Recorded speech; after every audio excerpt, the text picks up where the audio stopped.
Hello everyone. Welcome to For Nurses Preparation YouTube channel. I am Neeraj Kumar Kathal.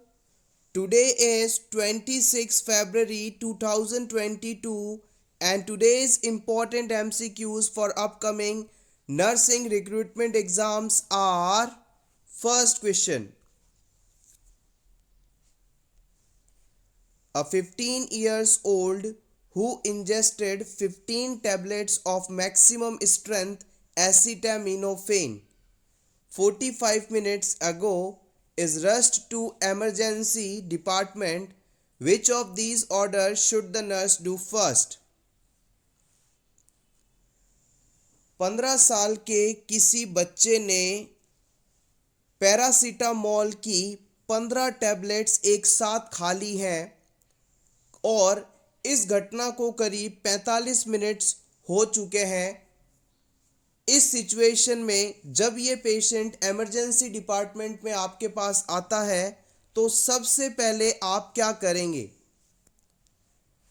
Option A gastric lavage देंगे, option B administer acetylcysteine orally, आप इस client को acetylcysteine देंगे, option C start IV dextrose 5% with 0.33% NS to keep the vein open, हम इसकी Venus patency को बनाए रखने के लिए IV इन्फ्यूजन करेंगे, option D have the patient drink activated charcoal mixed with water, हम इस पेशेंट को एक्टिवेटेड चारकोल पिलाएंगे पानी के साथ मिलाकर।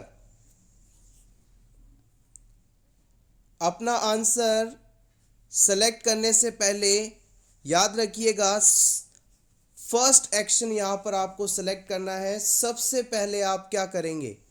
और 45 मिनट्स पहले इस पेशेंट ने पैरासीटामोल की 15 टैबलेट्स ली हैं मैक्सिमम स्ट्रेंथ वाली।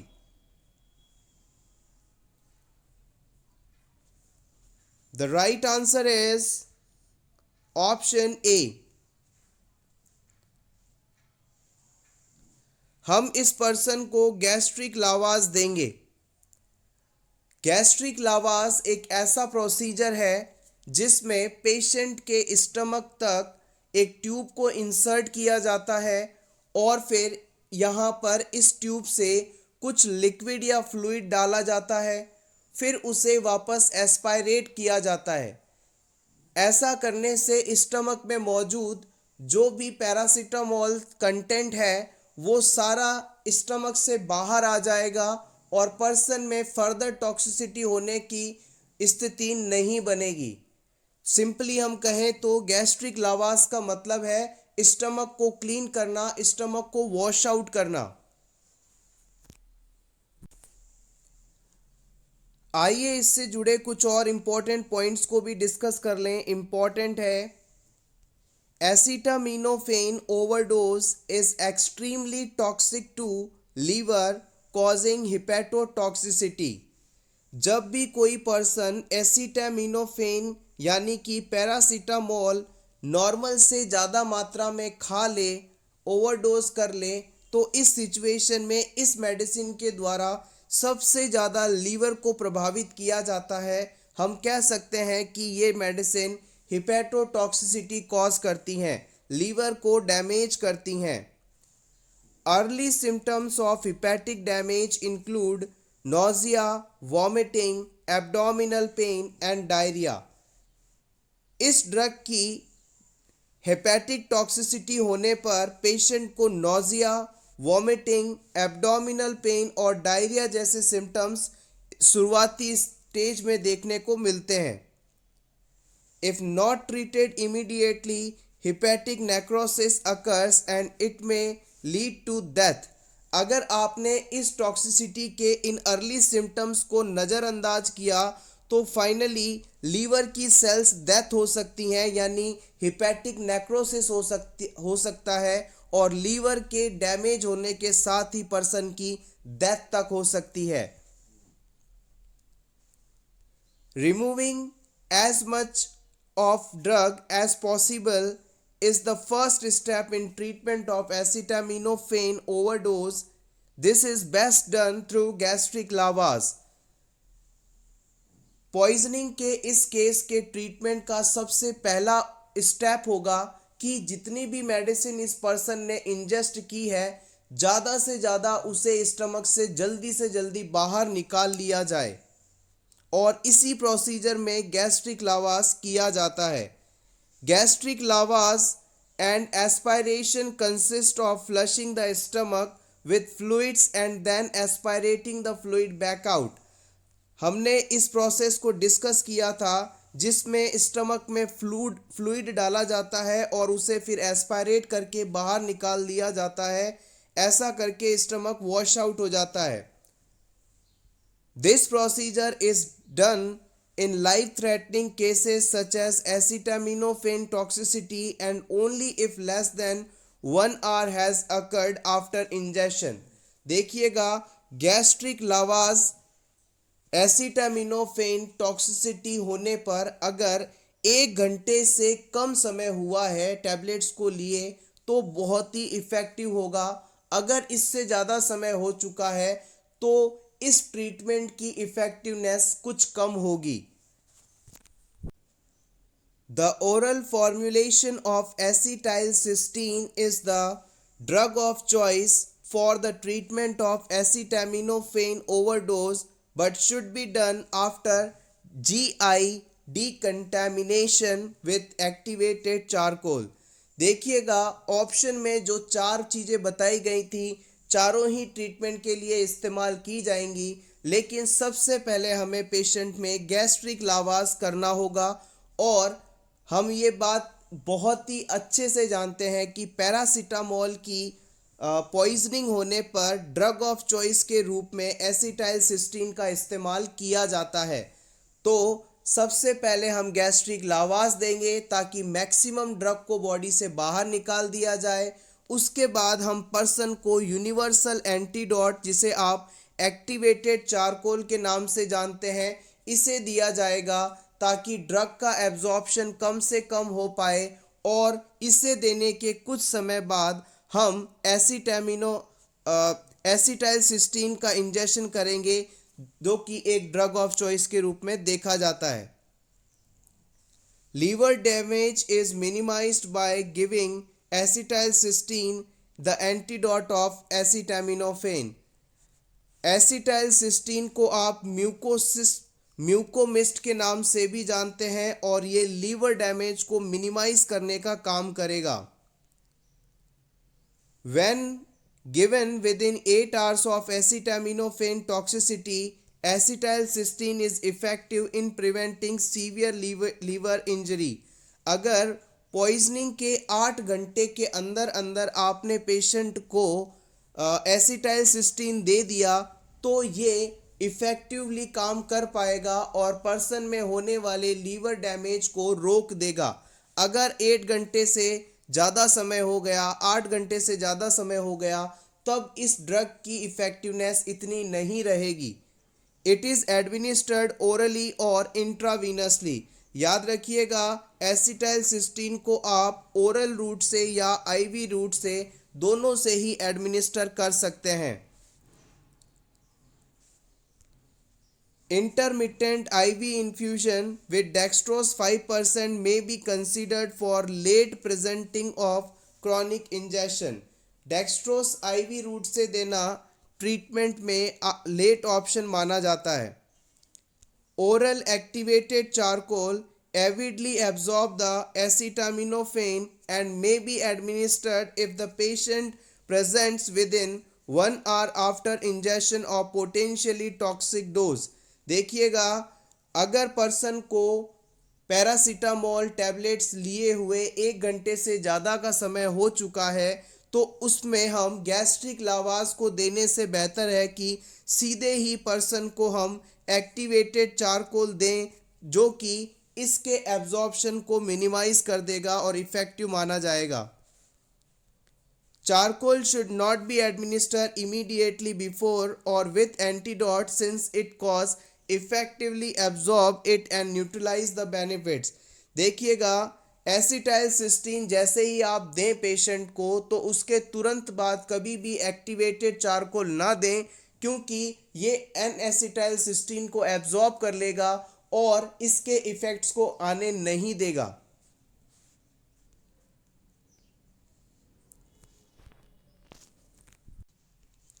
Question number 2, universal immunization programme in India was introduced in. भारत में यूनिवर्सल इम्यूनाइजेशन प्रोग्राम कब शुरू किया गया था? 1968 में, 78 में, 85 में या 75 में? UIP, universal immunization programme.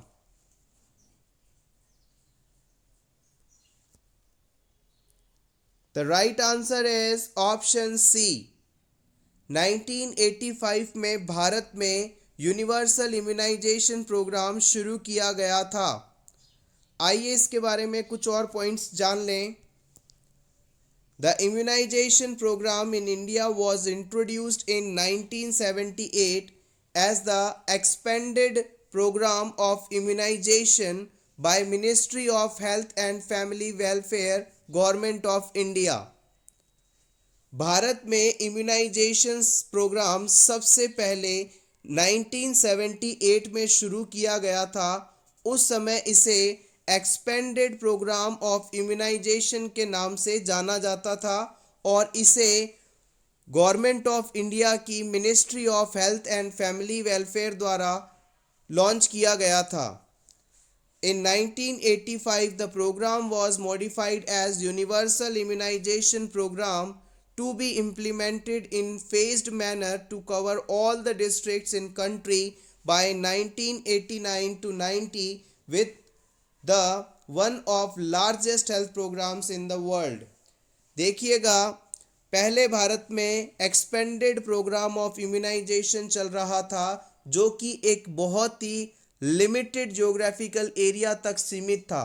फिर भारत सरकार ने इस प्रोग्राम को पूरे देश में लॉन्च करने का सोचा और फिर इस प्रोग्राम का नाम बदला। इस प्रोग्राम को नाम दिया गया यूनिवर्सल इम्यूनाइजेशन प्रोग्राम और ये चेंज 1985 में हुआ था। इस प्रोग्राम का उद्देश्य था कि अगले 4 से 5 सालों में यानी 1989 से 90 तक भारत के सभी डिस्ट्रिक्ट्स के अंदर, सभी जिलों के अंदर इम्यूनाइजेशन कवरेज दी जाए।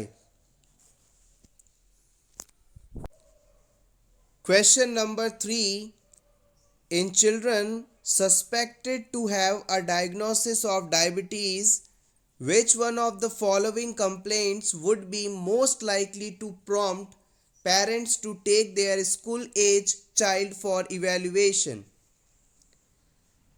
किसी बच्चे में डायबिटीज़ है या नहीं, इस चीज़ को पता करने के लिए पेरेंट्स के द्वारा कौन सा सिम्टम स्कूल एज चिल्ड्रन में नोटिस किया जा सकता है, या सिंपली यूँ कह सकते हैं आप कि स्कूल एज चिल्ड्रन में डायबिटीज़ के होने पर पेरेंट्स को कौन सा सिम्टम देखने को मिल सकता है? Option A polyphagia, option B dehydration, option C bed wetting, option D weight loss.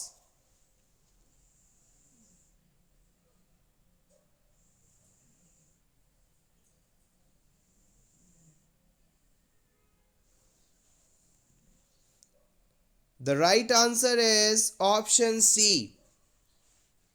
School age children के अंदर यानी 6 to 12 ईयर्स एज चिल्ड्रन के अंदर डायबिटीज़ होने पर बेड वेटिंग पेरेंट्स को देखने को मिलती है।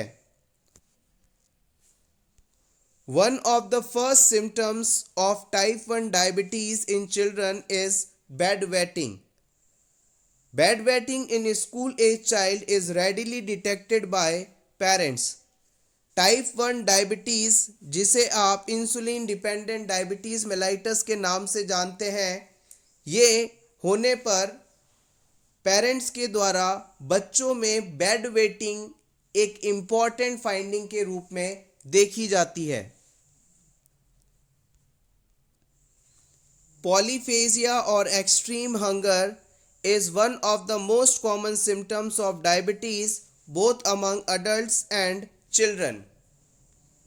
देखिएगा डायबिटीज़ के अंदर ट्रिपल पी सिम्टम्स देखे जाते हैं: पॉलीयूरिया, पॉलीडिप्सिया, पॉलीफेजिया।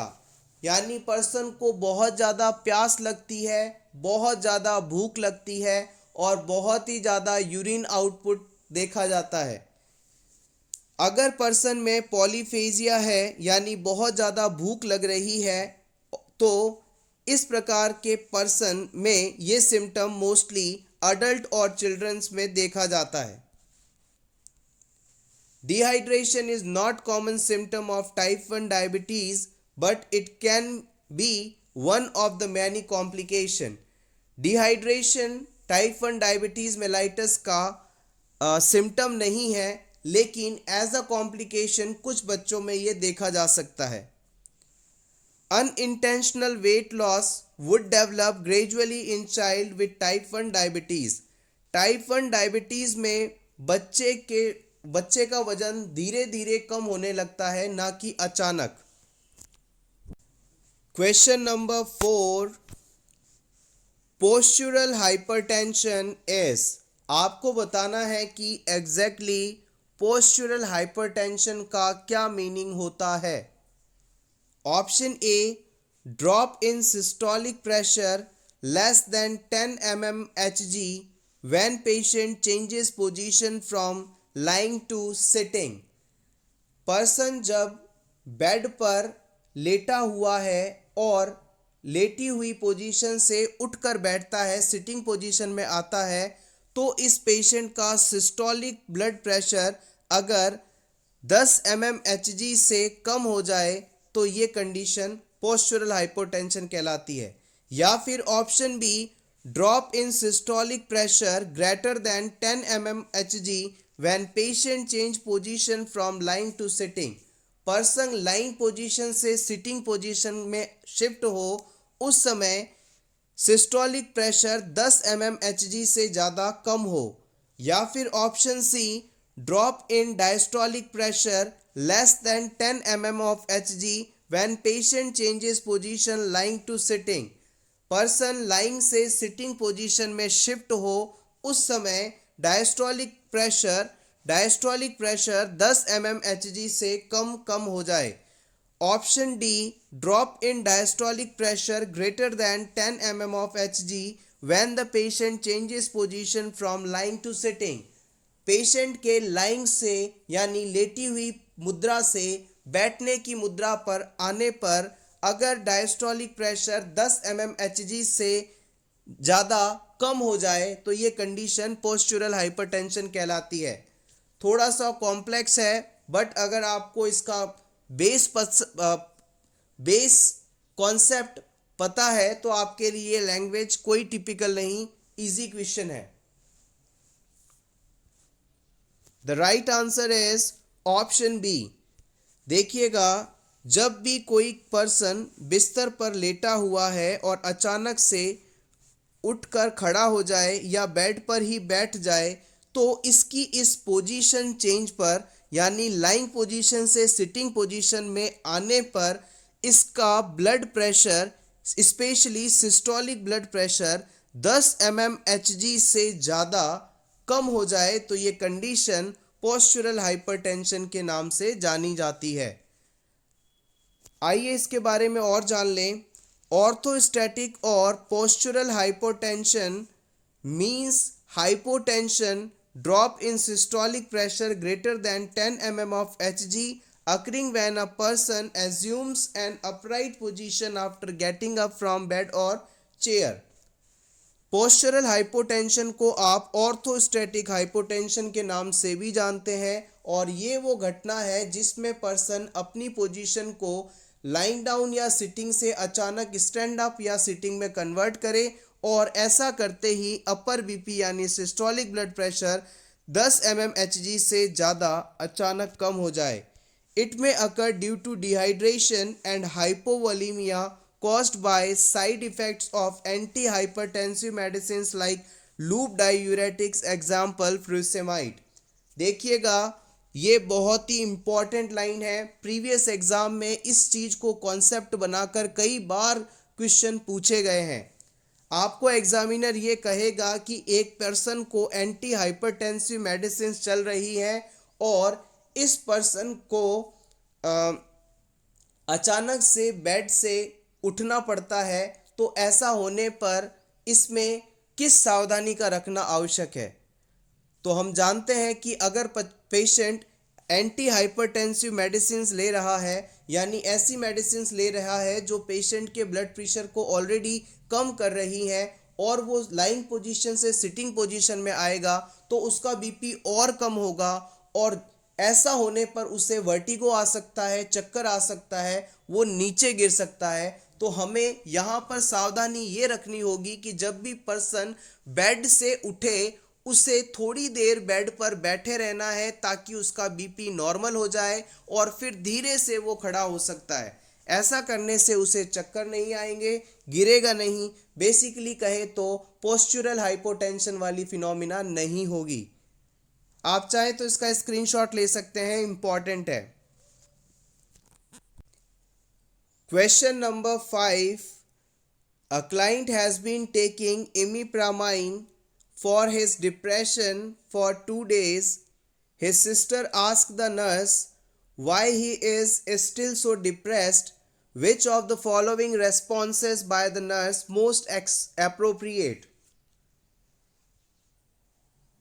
एक पर्सन जो कि सीवियरली डिप्रेशन में है, इस पेशेंट को पिछले 2 दिन से हम इमिप्रामाइन मेडिसिन दे रहे हैं जो कि ट्राईसाइक्लिक एंटी डिप्रेसेंट मेडिसिन है। इस मेडिसिन को लेने के बाद भी पेशेंट 2 दिन बाद भी डिप्रेशन में है।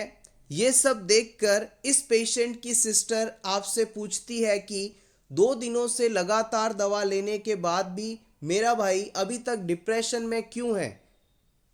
इस सिचुएशन में आप एज अ नर्स क्या रिस्पॉन्स देंगे? Option 1, I will be sure to convey your concern to his physician. मैं आपकी इस चिंता को, आपकी इस बात को फिजिशियन तक पहुंचाऊंगा, डॉक्टर को बताऊंगा और फिर वो इसके बारे में आपको बताएंगे। या फिर option 2, it takes 2 to 4 weeks for the drug to reach its full effect.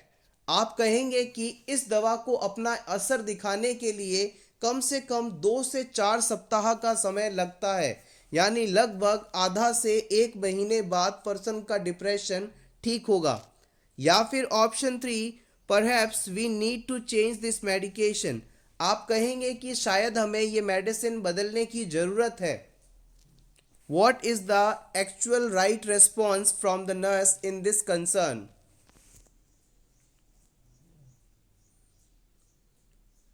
The right answer is option 2. आप इस पेशेंट की सिस्टर से कहेंगे कि इस मेडिसिन को, इमिप्रामाइन को अपना पूरा इफेक्ट दिखाने में कम से कम 2 से 4 सप्ताह का समय लगता है। The nurse need to inform the sister that it takes 2 to 4 weeks before the full clinical effect occurs with the drug. पूरे प्रभाव आने में करीब करीब 2 से 4 सप्ताह लगेंगे। The nurse should let her know that her brother will gradually get better and symptoms depression will improve.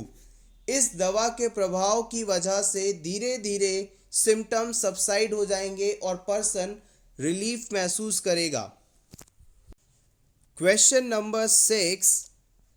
A child who has recently been diagnosed with cystic fibrosis is in a pediatric clinic where a nurse is performing an assessment.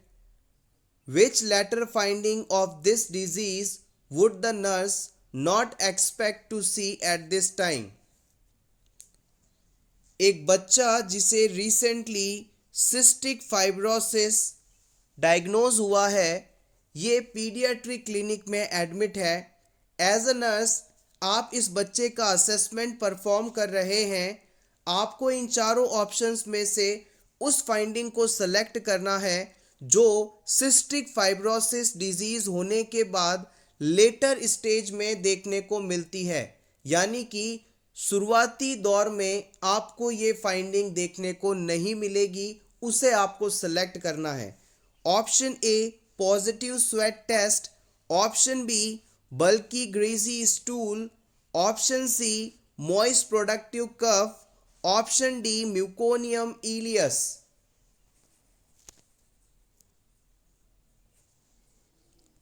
Cystic fibrosis is a important condition.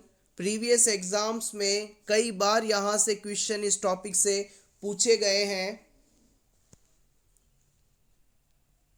The right answer is option C. देखिएगा, cystic fibrosis disease होने पर moist productive कफ जो है disease के बहुत ही ज़्यादा घातक होने पर यानी लेटर स्टेज में पाई जाने वाली फाइंडिंग है। ये फाइंडिंग अर्ली स्टेज में नहीं देखने को मिलेगी। So option C is correct here. आइए जान लेते हैं सिस्टिक फाइब्रोसिस और इससे जुड़े कुछ इंपॉर्टेंट पॉइंट से जो कि एग्जाम पॉइंट ऑफ व्यू से भी इंपॉर्टेंट है। Noisy respiration and a dry non-productive cough are commonly the first respiratory signs to appear in newly diagnosed client with cystic fibrosis। देखिएगा, नॉइजी रेस्पिरेशन यानी सांस लेने पर एक आवाज का सुनाई देना, dry non productive cough, dry और नॉन प्रोडक्टिव कफ ये पहले रेस्पिरेटरी रिलेटेड साइंस हैं जो कि सिस्टिक फाइब्रोसिस होने पर शुरुआती समय में देखे जाते हैं। ऑप्शन के अंदर मॉइस्ट प्रोडक्टिव कफ था जो कि गलत था, यहाँ पर ड्राई नॉन प्रोडक्टिव कफ देखने को मिलता है। आप चाहें तो इसका स्क्रीनशॉट ले सकते हैं, इंपॉर्टेंट है ये point. The other options are the earliest findings. Cystic fibrosis is a inherited condition affecting the cells that produce mucus, sweat, saliva and digestive juices। देखिएगा, सिस्टिक फाइब्रोसिस एक जेनेटिक डिजीज है और इस डिजीज के होने पर पर्सन के शरीर में सलाइवा को बनाने वाली जितनी भी सेल्स हैं, स्वेट को बनाने वाली जितनी भी सेल्स हैं, वो सभी प्रभावित होती हैं। Sweat, saliva and digestive juices producing mucus cells are affected in this genetic condition. Normally these secretions are thin and slippery, but in cystic fibrosis a defective gene causes secretion to become thick and sticky। Normally पसीना, लार और digestive juices या mucus जो है वो बिल्कुल slippery होता है, पतला होता है। लेकिन अगर किसी पर्सन के अंदर सिस्टिक फाइब्रोसिस डिजीज हो जाए तो ये सभी सब्सटेंस गाढ़े हो जाएंगे, जेली लाइक हो जाएंगे, स्टिकी हो जाएंगे, चिपचिपे हो जाएंगे। Instead of acting as lubricant, the secretion plug up tubes, ducts and passageway, especially in pancreas and lungs। और अगर ये बॉडी सिक्रेशंस म्यूकस जो है वो अगर गाढ़ा हो गया, लसलसा चिपचिपा हो गया, तो ये क्या करेगा कि हमारी जितनी भी बॉडी की ट्यूब्स हैं, डक्ट्स हैं, पैसेजवे हैं, वहाँ सभी पर जाकर लुब्रिकेशन क्रिएट करने की बजाय ऑब्स्ट्रक्शन क्रिएट करने लगेगा, रुकावट पैदा करने लगेगा, और स्पेशली पैंक्रियाज और लंग्स के अंदर। Respiratory failure is the most dangerous consequence of cystic fibrosis. Respiratory failure cystic fibrosis का मोस्ट डेंजरस फाइंडिंग माना जाता है। A positive sweat test is one of the indication of cystic fibrosis। Important, cystic fibrosis होने पर sweat test का इस्तेमाल किया जाता है to diagnose it। A patient with cystic fibrosis experiences frequent greasy bulky stools or difficulty with bowel movement as the thick mucus blocks the intestine. Patient में जो mucus है उसके द्वारा इंटेस्टाइन्स को ब्लॉक कर दिया जाता है, जाम कर दिया जाता है। इसकी वजह से पर्सन में बाउल मूवमेंट नहीं हो पाती, और अगर बाउल मूवमेंट हो भी रही है तो पर्सन में आने वाला स्टूल ग्रीसी होता है, बल्की होता है, और उससे स्टूल पास करने में बहुत ही ज़्यादा डिफ़िकल्टीज आती हैं। Meconium ileum is one of the early sign of cystic fibrosis. Meconium ileus cystic fibrosis का अर्ली साइन माना जाता है। देखिएगा, सिंपल अगर इसे एक लाइन में डिफाइन किया जाए कि सिस्टिक फाइब्रोसिस क्या है, तो याद रखिएगा, बॉडी सिक्रेशंस का गाढ़ा हो जाना जिसकी वजह से एयरवे, डाइजेस्टिव ट्रैक्ट आदि में ऑब्स्ट्रक्शन आए, ये कंडीशन सिस्टिक फाइब्रोसिस कहलाती है। सिस्टिक फाइब्रोसिस एक जेनेटिक कंडीशन है। Next question, breast feeding is not recommended for mothers who have. आपको बताना है कि किस कंडीशन में ब्रेस्ट फीडिंग नहीं करवाने दी जाती। हेपेटाइटिस सी में, ट्यूबरक्लोसिस होने पर, डायबिटीज़ होने पर, या एचआईवी होने पर।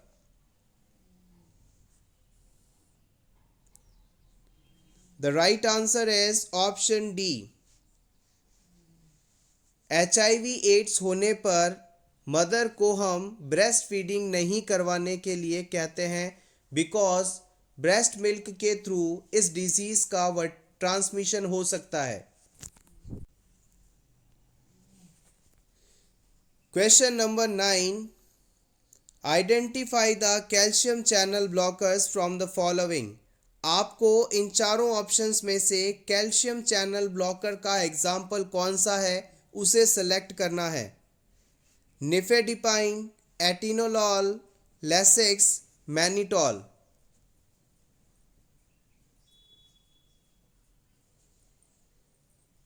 The right answer is option A. देखिएगा, निफेडिपाइन जो है वो एक कैल्शियम चैनल ब्लॉकर का एग्जाम्पल है। Atenolol is a example of beta blockers. Lasix और frusemide is a loop diuretic medicine. Mannitol is a osmotic diuretic medicine. Question number 10. A 4 years old is brought to emergency department with sudden onset of a temperature of 103 degree Fahrenheit, sore throat, refusal to drink. The child will not lie down and prefer to lean forward while sitting up. Which of the following should the nurse do next? एक 4 साल के बच्चे को emergency में लेकर आया जाता है। इस बच्चे का टेम्परेचर 103 डिग्री फ़ारेनहाइट है, सोर थ्रॉट है यानी गले में इन्फेक्शन, खराश है, और ये बच्चा कुछ भी पीने से मना कर देता है। बच्चे को जब लाई डाउन होने के लिए कहा जाता है, लेटने के लिए कहा जाता है, तो वो लेट नहीं पाता और उठकर बैठ जाता है। हल्का सा वो अपने आप को आगे झुका कर रखता है, यानी लीन फॉरवर्ड पोजीशन में रहना प्रेफर कर रहा है। तो इस सिचुएशन में नर्स के द्वारा नेक्स्ट एक्शन क्या होगा? बहुत ही इम्पॉर्टेंट क्वेश्चन है, specially for the NORCET exam 2022। आपके ऑप्शंस हैं, inspect the child's throat for redness and swelling. हम इस बच्चे के थ्रॉट एरिया को असेस करेंगे, specially for redness and swelling. Option 2, have an appropriate size tracheostomy tube readily available. हम इस बच्चे के लिए अप्रोप्रिएट साइज की ट्रैकियोस्टोमी ट्यूब तैयार रखेंगे। या फिर option 3, obtain a specimen for a throat culture. हम थ्रॉट कल्चर के लिए स्पेसिमेन लेंगे। What is the correct response as a nurse by you?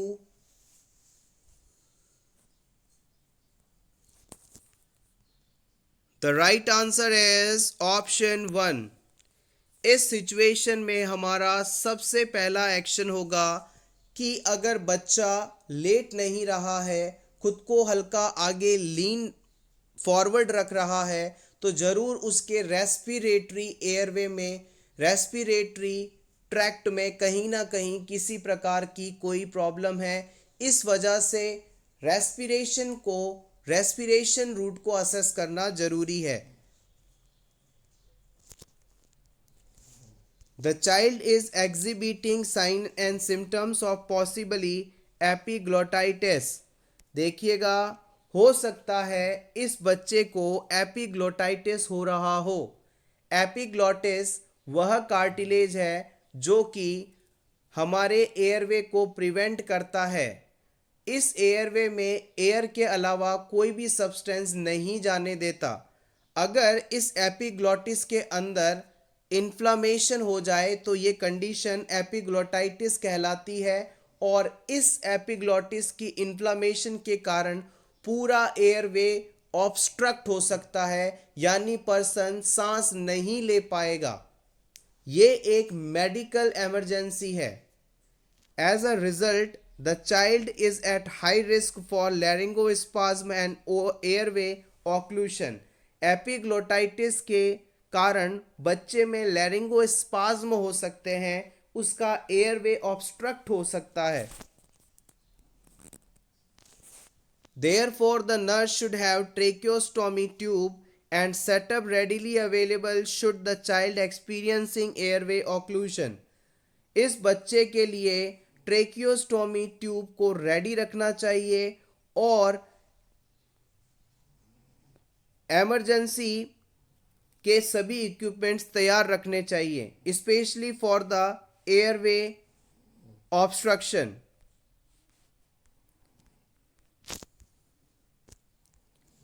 When any type of respiratory illness and especially epiglottitis is suspected, putting an object including tongue depressor for inspection or cotton tipped applicator to obtain throat culture in a back of the mouth or throat, or having a child open the mouth is inappropriate because doing so may predispose the child to laryngospasm or occlusion of the airway by a swollen epiglottitis।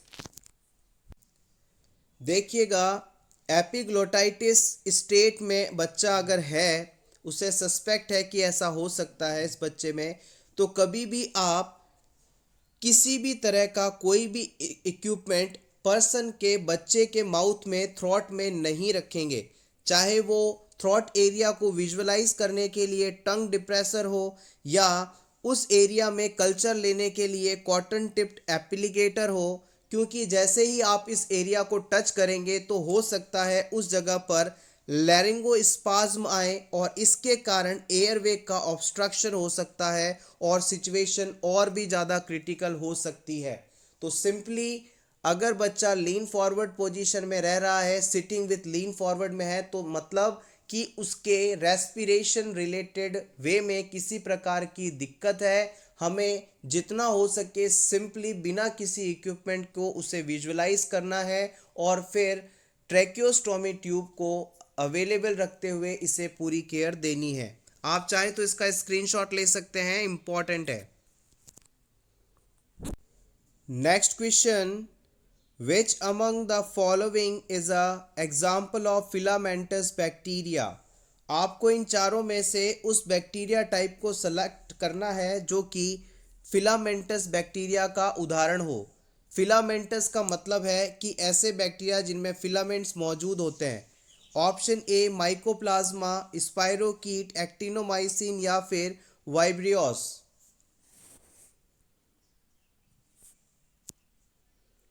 The right answer is option C. Actinomycetes is an example of filamentous bacteria. Question number 15. According to neonatal resuscitation triangle, which thing should be taken as top priority? Neonatal resuscitation triangle के अनुसार कौन सा point priority पर लिया जाता है? Option A keep dry warm suction और stimulation, oxygen, chest compression, two fingerprint. Neonate को रिसस्टिटेट करते समय नियोनेटल रिसस्टिटेशन ट्रायंगल यूज किया जाता है। इसके अनुसार टॉप प्रायोरिटी में इन चारों में से किसे रखा जाता है?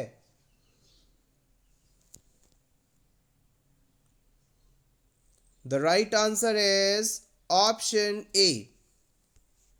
Keep, dry warm, suction or stimulation is in top priority. According to neonatal resuscitation triangle, keeping dry warm and suction or stimulation is a first priority.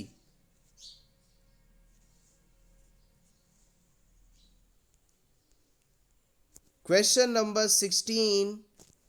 Number of temporary teeth in children is. आपको बताना है कि बच्चों में temporary teeth की संख्या कितनी होती है?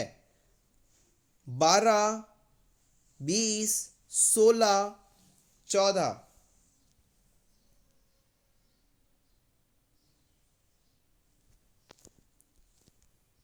Option B is correct. बच्चों में जो टेम्परेरी टीथ होते हैं इन्हें आप दूध के दांत या डेसिडुअस टीथ या मिल्क टीथ के नाम से भी जानते हैं और इनकी संख्या 20 होती है। परमानेंट टीथ की संख्या 32 होती है। बच्चों में फर्स्ट टीथ जो इरप्ट होता है वो इंसीजर टीथ होता है। Question number 17. A client is admitted to acute care unit. Initial laboratory values reveal serum sodium of 170 MEq per L. What behavior changes would be most common for this client? एक patient को hospital में admit करवाया गया और इस patient का serum sodium level 170 मिली equivalent पर litre आता है। इस सोडियम लेवल को देखकर आपको ये बताना है कि इस पर्सन में मोस्ट कॉमनली कौन सा बिहेवियरल चेंज आपको देखने को मिलेगा? एंगर, मेनिया, साइकोसिस। नॉर्मली सोडियम का लेवल 135 टू 145 के बीच होता है। यहाँ पर 170 लेवल है जो कि बहुत ही ज़्यादा है। The right answer is option B. याद रखिएगा, जब भी पर्सन में सोडियम का लेवल बढ़ता है तो पेशेंट में मेनिया लाइक सिम्टम्स डेवलप होते हैं, यानी पागलपन के सिम्टम्स डेवलप होते हैं। पर्सन बहुत ही ज़्यादा एक्टिव होता है। Last question of this video, earliest symptom of colorectal cancer. अगर किसी पर्सन को कोलोरेक्टल एरिया में कैंसर हुआ है, कोलोरेक्टल कैंसर हुआ है, तो इसका सबसे पहला सिम्टम कौन सा होगा? Option A blood in stool, option B change in bowel habit, option C flatulence, option D सिटोरिया।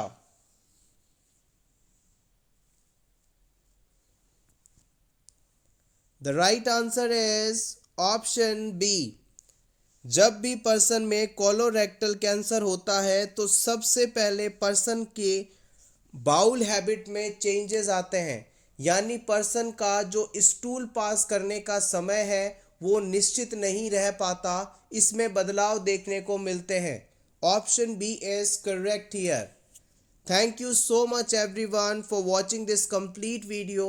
अगर आपको आज की ये क्लास अच्छी लगी हो तो प्लीज़ वीडियो को लाइक कर दीजिएगा और पहली बार अगर आप इस चैनल पर आए हैं तो for nurses preparation YouTube channel को ज़रूर सब्सक्राइब करें।